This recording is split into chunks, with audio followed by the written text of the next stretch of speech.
எல்லாருக்கும் வணக்கம். இன்னைக்கு நம்ம என்ன டிஷ் பார்க்க போறோம்னு பார்த்தீங்கன்னா சம்மர் வெயிட் லாஸ் ட்ரிங்க் தான். வாங்க இது எப்படி செய்யுதுன்னு பார்க்கலாம். அதுக்கு முன்னாடி நம்ம தங்கவேல் சேனலை சப்ஸ்கிரைப் அண்ட் லைக் பண்ணிக்கோங்க. கூடவே இருக்கிற பெல் பட்டனை கிளிக் பண்ணிக்கோங்க. வாங்க வீடியோக்குள்ள போகலாம்.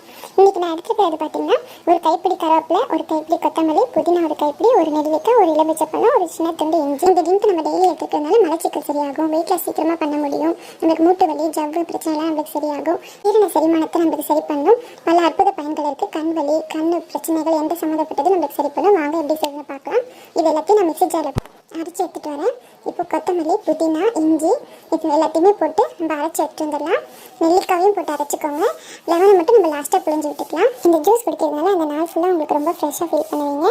நீங்கள் ஒரு நாளைக்கு 4 லிட்டர் தண்ணி குடிக்கிறீங்கன்னா அது 1 லிட்டர் தண்ணி இதை எடுத்துக்கோங்க. இது 1 லிட்டர் தண்ணியில் நல்லா மிக்ஸ் பண்ணி 1 லிட்டர் வாட்டர் கேனில் நீங்கள் ஊற்றி வச்சிட்டிங்கன்னா நீங்கள் வேணும் போது இதை கொஞ்சம் கொஞ்சம் குடிச்சிக்கோங்க. பாருங்கள், இப்போ அரைச்சிட்டு வந்து காட்டுறேன். இந்த அளவுக்கு அரைச்சிக்கோங்க. அரைச்சிட்டு அதுக்கு தேவையான அளவுக்கு நான் தண்ணி ஊற்றி வடிகட்டிடுறேன். நல்லா வடிகட்டிட்டு லாஸ்ட்டாக இதில் எலுமிச்சை பழத்தை புழிஞ்சு விட்டுருங்க. அதுக்கப்புறம் நம்மளுக்கு எவ்வளோ தண்ணி வேணுமோ அந்த 1 லிட்டர் தண்ணி நம்ம ஊற்றிக்கிங்க. உங்களுக்கு எவ்வளோ தண்ணி வேணாலும் நீங்கள் அதில் ஊற்றிக்கலாம். ஊற்றிட்டு ஒரு பிஞ்ச் அளவு உப்பு போட்டு நல்லா கலக்கி விட்டுக்கோங்க. கலக்கி பாருங்கள், நம்ம தண்ணி ரெடி ஆகிடுச்சு. நான் கிளாஸில் உங்களுக்கு ஊற்றி காட்டுறேன். பாருங்கள், நம்ம குடிக்கிறதுக்கும் நல்லாயிருக்கும். நீங்களும் குடிச்சு பாருங்கள், ருசியாக தான் இருக்கும். தண்ணியும் டேஸ்ட்டாக தான் இருக்கும். நீங்கள் குடிச்சு பாருங்கள், தாராளமாக குடிக்கலாம். நீங்களும் உங்கள் வீட்டில் செஞ்சு பாருங்கள். தேங்க்யூ.